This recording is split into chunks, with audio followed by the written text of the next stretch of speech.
Olá pessoal, sejam bem-vindos ao Mundo Racional. Vamos a mais uma produção cultural de nosso colaborador Richard Fox, direto de San Marino, na Itália. O dogma da Imaculada Conceição.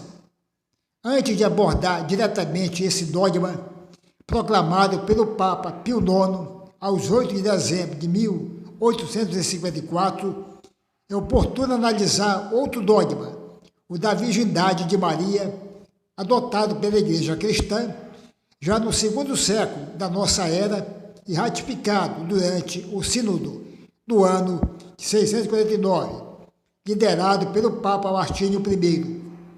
As fontes aptas a demonstrar a falsidade e a falta de fundamento desses dois dogmas se encontram diretamente na própria Bíblia, em particular nas edições mais modernas, obtidas traduzindo diretamente os textos originais em hebraico do Antigo Testamento e, no caso do Novo Testamento, os códices em língua grega. No intento de dar o carimbo da oficialidade a esse artigo, resolvi consultar uma moderna edição da Bíblia editada pela Eledis Lioman, de Turim, em 2000, que é uma tradução em italiano do livro da Aliança Bíblica Universal, ABU, para que não surjam críticas de conservadores dizendo que me apoiei em fontes apócrifas.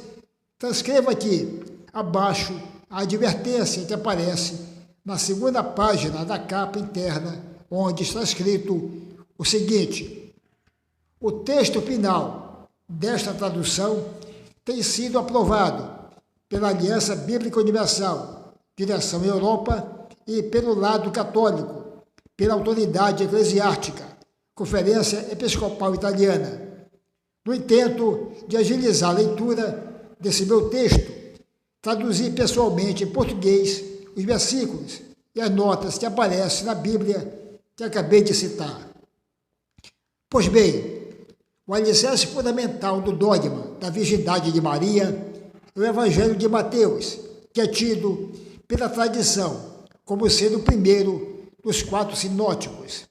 Entretanto, nas páginas dedicadas à introdução ao Evangelho de Mateus, está escrito o seguinte: antigamente foi sempre considerado o primeiro dos evangelhos escritos, porém, desde mais ou menos um século, não temos mais essa segurança.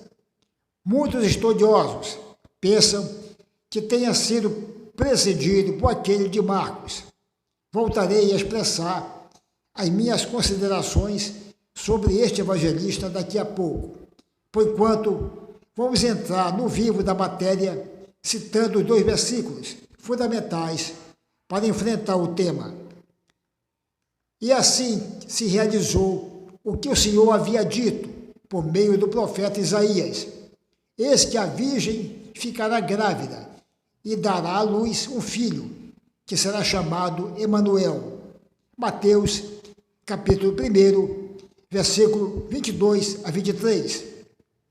Na nota no rodapé se especifica que aqui é citado Isaías, capítulo 7, versículo 14, assim como pode ser lido na antiga tradução grega.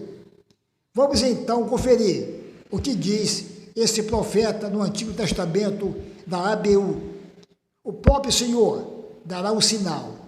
Acontecerá que a jovem grávida dará à luz um filho e o chamará Emanuel, Deus conosco. Isaías, capítulo 7, versículo 14, que não é exatamente o que estamos acostumados a ler nas Bíblias mais velhas. Tanto que no rodapé os autores explicam o seguinte: a jovem, a palavra hebraica assim traduzida, indica uma mulher em idade fértil. Provavelmente se trata da jovem esposa do rei Acais, futura mãe do rei Ezequias. A antiga tradução grega usava a palavra virgem, que será utilizada por Mateus, capítulo 1, versículo 23. Trata-se, portanto, de uma jovem que já está grávida e não de uma virgem que ficará grávida. Os autores da ABU observam também que o verdadeiro nome de Jesus era Josué, mas esses são pormenores. Voltando agora à consideração que encerrava o parágrafo anterior, é muito estranho que o judeu Mateus, que obviamente tinha o hebraico como língua materna, tenha citado o versículo de Isaías não no idioma em que foi originariamente escrito, mas na sua tradução em grego. Seria como se o escritor português citasse num de seus livros não uma frase original de Os Lusíadas, de Camões, mas a sua tradução em alemão. Isso é uma contradição que só pode ser explicada admitindo que o autor desse evangelho não era um judeu, mas um grego. Tanto que os únicos textos originais do Novo Testamento que existem são os Códex Vaticanos e os Códex Sinaíticos, ambos da metade do IV século e escritos em grego. Outra contradição de respeito ao sonho de José em Mateus, capítulo 1, versículo 20, quando o anjo diz: José, descendente de Davi, não tema receber a tua mulher. Portanto, posto que quem descende do rei Davi é José e não Maria, como pode Jesus ser descendente desse rei sem a intervenção de José?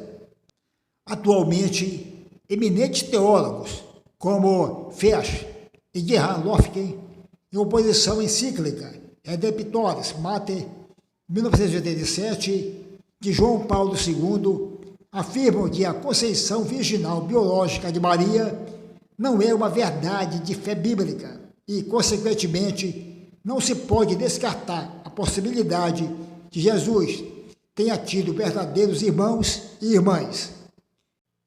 A Igreja, não satisfeita com a virgindade de Maria antes do parto, decretou também, no Concílio de Trento de 1555, a virgindade após o nascimento de Jesus, que teria passado pelo ímen da mãe sem quebrá-lo, da mesma forma com que um raio de luz passa livremente por um vidro. A justificativa se encontraria nesse versículo. Essa porta deve permanecer fechada. Não deverá ser aberta. Ninguém poderá entrar por ela. Deve continuar trancada, porque o Senhor, o eterno Deus de Israel, entrou por ela. Ezequiel, capítulo 44, versículo 2. Mas os antigos teólogos esqueceram que a porta era aquela de um templo e não a vagina de Maria. A Bíblia da ABU, muito honestamente, nada fala a respeito desse dogma e em cima do versículo mostra até um desenho daquela porta. O dogma da Imaculada Conceição obriga os cristãos a acreditar que a única pessoa na história da humanidade, Maria, foi concebida sem um pecado original. Segundo a doutrina, esse pecado teria sido originado pela desobediência de Adão e Eva no Jardim do Éden. Entretanto, lendo com atenção a Bíblia, descobrimos que esse pecado é inexistente e a própria exegese católica o refuta. Para se convencer disso, basta ler uma nota que se encontra na Bíblia de Jerusalém, redigida pelos estudiosos dominicanos da Escola Bíblica de Jerusalém, os quais, a respeito da expulsão de Adão e Eva, afirmam o seguinte: não se trata de um castigo para o homem devido a uma culpa já cometida, mas de uma medida preventiva, e também não se deve buscar aqui, no Gênesis, tudo o que foi dito sucessivamente, seja que se trate de releituras bíblicas, por exemplo, a de Paulo, em Romanos 5 ou em Coríntios 1, seja das formulações dogmáticas da Igreja. Para os judeus, que são os melhores estudiosos do Antigo Testamento, o suposto pecado original significa pouco ou nada, assim como declarado por um importante rabino-chefe de uma comunidade judaica na Itália. Mas também um biblista protestante afirmou claramente que entre Gênesis 3 em Romanos 5, onde o apóstolo Paulo diz que por causa de um homem, a morte de todo mundo, evidentemente não existe coincidência. Pelo contrário, o leitor de Paulo pode se perguntar onde ele encontrou aquela ideia, mas talvez o mais interessante seja o que disse um teólogo católico, professor junto à Faculdade de Teologia da Itália do Norte. Eu tiraria o conceito de pecado original de uma visão clínica do pecado, isto é, que um pecou, que os pais pecaram e os filhos sofrem as consequências. A meu ver, uma concepção desse tipo é totalmente desmentida no Novo Testamento, mesmo que, infelizmente, tenha sido bastante usada em teologia. Se a própria exegese cristã desmente a realidade de pecado original, como foi possível que o Papa Pio IX chegasse a promulgar a bula Inefabilis Deus, na qual é proclamado o dogma da Imaculada Conceição? Ainda por cima, esse dogma foi o fruto de um referendo entre os bispos e não o resultado de um estudo bíblico aprofundado. Tinha razão Nietzsche quando dizia que na teologia não existem fatos, apenas opiniões. Então, se como vimos o pecado original não existe, que raios esse dogma dogmatiza? Obviamente, dogmatiza o nada, porque todos nós nascemos sem a mancha do pecado original. No entanto, é interessante acompanhar o percurso ideológico que levou um Papa a emanar mais um dogma. Tudo veio de Paulo de Tarso e da reelaboração de seu pensamento efetuado por Agostinho de Hipona, 4 séculos depois. Além disso, no Antigo Testamento está escrito: quando ainda não havia abismos, fui gerada, quando ainda não havia fontes carregadas de água. Provérbios, capítulo 8, versículo 24. Durante séculos, a Igreja atribuiu estas palavras a Maria, mas, na verdade, quem fala é a sapiência personificada, que descreve a si mesma, tanto que na edição da ABU, nenhum comentário relaciona a sapiência com Maria, mas, pelo contrário, é explicitado o fato que se trata justamente da sapiência humana e divina, e que, por sinal, os provérbios resultam das reflexões dos sapientes de Israel, que, por sua vez, incorporaram os ensinamentos dos sábios não israelitas do Antigo Oriente. A Igreja desfrutou também outra parte do Antigo Testamento, onde o texto diz: és, portanto, toda bela, minha amada, e não tens um só defeito. Cânticos, capítulo 4, versículo 7. Como se estivesse falando da Virgem, mas o Cântico dos Cânticos não fala de virgens, sendo apenas um livro erótico, cujo tema é o relacionamento entre dois namorados. Antigamente, esse livro foi interpretado como sendo a representação alegórica do casamento entre Javé e o povo de Israel, e, depois do advento do cristianismo, foi novamente interpretado como símbolo das bodas entre Deus e a Igreja. Mas, na verdade, o exame dos versículos seguintes revela a natureza erótica deste cântico, principalmente quando o amado diz: és como um jardim fechado, minha noiva, e minha irmã em Israel. É jardim fechado, uma fonte lacrada.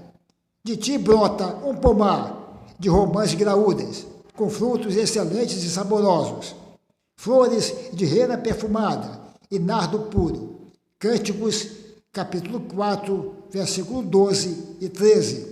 E ela responde: desperta, ó vento norte, aproxima-te, vento sul, soprai em meu jardim, a fim de espalhar por toda parte os teus perfumes. Ah, que meu amado entre em meu jardim e coma os seus frutos deliciosos. Cânticos, capítulo 4, versículo 16. Mais explícito do que isso seria impossível. Um terceiro elemento Dessa vez, no Novo Testamento, foi utilizado como respaldo pela falta de pecado original em Maria. O anjo chegou ao lugar onde ela estava e, ao se aproximar, lhe declarou: Alegra-te, muito agraciada, o Senhor está contigo. Lucas, capítulo 1, versículo 28. Esta palavra agraciada, ou, em outras traduções, cheia de graça, foi interpretado como se tratasse de graça divina e que, portanto, nada de pecaminoso podia estar na alma de Maria, nem sequer o pecado original.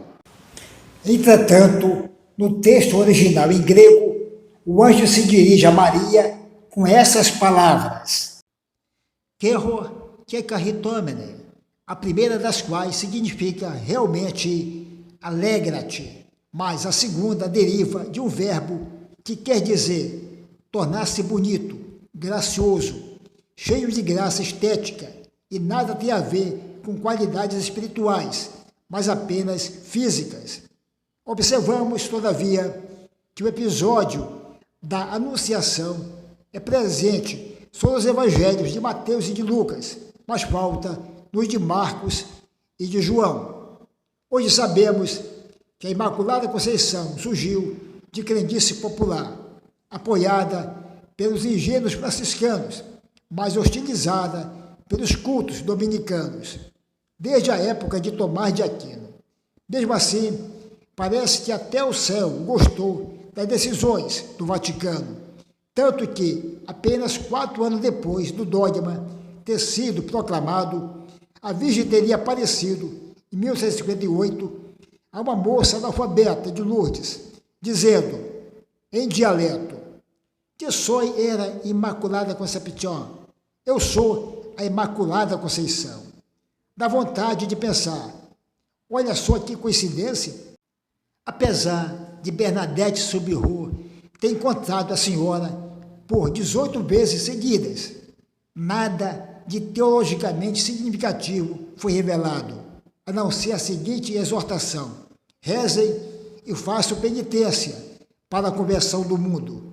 O corpo de Bernadette, canonizada em 1933, permanece exposto aos fiéis, os quais acreditam piamente que seja imperecível, mas não sabem que as mãos e o rosto são feitos de cera. Palavras de Richard Fox, direto de San Marino, na Itália. Termina o vídeo com uma grande citação do mago que todo mundo aí fora adora. Abre aspas. Deuses religiosos nascem no temor de muitos, sobrevivem na ignorância e morrem no conhecimento. Fecha aspas. Palavras de Kennedy Litaif, o mago do realismo.